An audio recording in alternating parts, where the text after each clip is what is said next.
Hey everyone, this is my new releases video for July. I haven't done one of these in a while and this one is a little bit late, so I apologise, but there are 19 books coming out in July that I am very highly anticipating. Therefore, I need to speed through this video, otherwise I'm going to take forever. In case you're new here, I do these videos every single month, so subscribe if you want to stay up to date with new releases. I'm just going to shuffle over a bit so I can put the covers here. First one I'm really looking forward to is Wilder Girls. In this book, a girls' school is quarantined because the teachers start dying and the girls start getting infected. They start experiencing really weird things. And then I think someone also vanishes or something. Lock Every Door by Riley Sager. This is his third book and I think it's going to be the last one that I try. If I don't love it, then I'm not going to carry on reading his stuff because his previous two books have been kind of average for me and I've also had a couple of issues with them. But in this one, the main character is an apartment sitter, like for her job, and she goes to sit in this really fancy building. While she's there, she meets another apartment sitter who reminds her strongly of her sister who she lost a little while ago. She gets to know this other person and then this other person vanishes, so she starts to look into that. I think it could have potential. Spin the Dawn by Elizabeth Lim. This is Mulan inspired, and Mulan, I know the Disney version isn't like all that great when it comes to following the original story. However, the Disney film is my favourite ever Disney film of all time, so I'm really looking forward to this one just for that. Basically, it's about a girl called Maya who disguises herself as a boy so that she can step into her father's role when people from the palace come looking for a new tailor. Gods of Jade and Shadow, which is finally Mayan-inspired fantasy. I'm so looking forward to this one.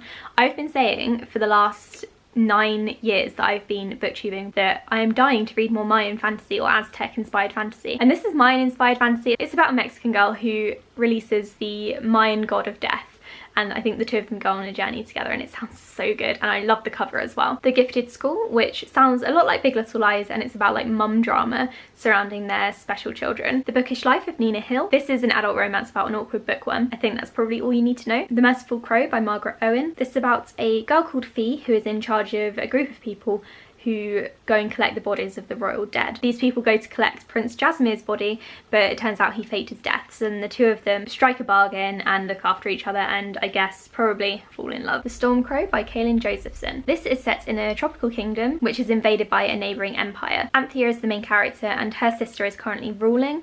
Her sister arranges a marriage between Anthea and the prince of the invading empire. I think this has potential. I think the romance also has potential to be absolutely awful, but I will withhold judgment because I'm so excited for this book. It's one of my most anticipated, obviously, which is why it's on this list, but I would say this is like top 3. Maybe This Time by Casey West. This one is obviously YA contemporary. That's what Casey West tends to write. This is about a main character who is a florist and she gets into a romance with a chef's son. The Escape Room by Megan Golding. In this book, a team building exercise goes horribly wrong and turns horribly deadly. Along the Broken Bay by Flora J. Solomon. This is set in 1941, obviously during World War II, and it's set in the Philippines, which is not really a location or setting I've read much about. I recently read Patron Saints of Nothing, which is set in modern day Philippines, and I really kind of got a craving for learning more about the country and its past, so I'm kind of looking forward to this one. The Rage of Dragons by Evan Winter. This is being sold as Game of Thrones meets Gladiator, two things which I really love. It says on the back that every 2,000 years a woman has the power to cool down dragons,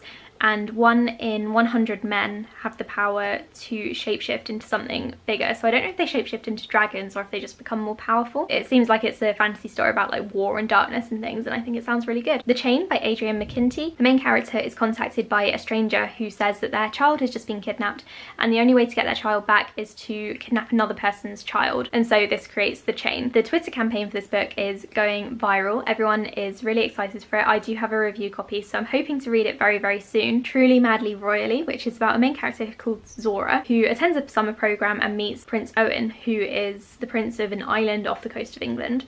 Don't really know how it works, don't know if it's meant to be realistic or not. I'm kind of holding back on judging it. The summary does say that it's the Princess Diaries for a new generation, which is a very bold claim, so I'm hesitant but kind of intrigued. The Lightest Object in the Universe. First of all, look at that cover, it's gorgeous, I love it. This would be a complete cover buy even if I didn't know what it was about. So in this book, the global electrical grid completely collapses. Obviously, things go dark.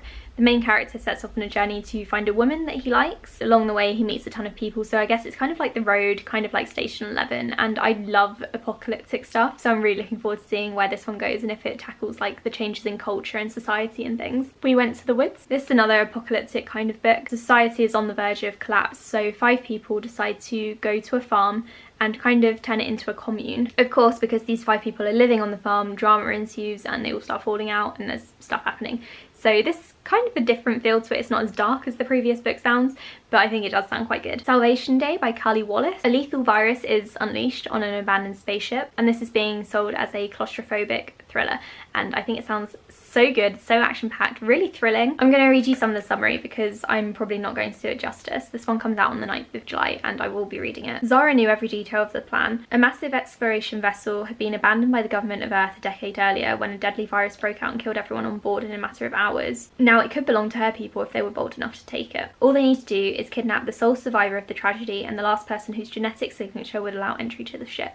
I think this sounds so good. I'm in such a sci-fi mood at the moment and I'm dying to read it. The Two Lila Bennetts. This one is a thriller inspired by sliding doors. In this book, the main character has 2 lives. In the first one, she is taken hostage, which is a bit grim. And in the second one, she is a very happily married defense attorney. So 2 very different lives, and I think it could be quite interesting. And last but definitely not least, there is Immunity by Erin Bowman. This is the sequel to Contagion, which is a science fiction book set on a frozen planet. On this planet there's a deadly virus that affects humans in some interesting ways, and people basically become zombies, and it's kind of like a horror zombie sci-fi novel. I really enjoyed the first book, so I'm really looking forward to this second one. I'm hoping to read it in the next couple of weeks or so. Those are the 19 books that I'm looking forward to reading in July. Thank you so much for watching. I'm sorry I had to go through these books quite quickly and didn't really get to talk about them in depth. It's just because there were 19 of them and I don't really have much time right now. And then also I think you'd probably get bored if I spent 2 minutes talking about each book. Let me know which books you are looking forward to in the comments below. If there are any that are not on this list but should be,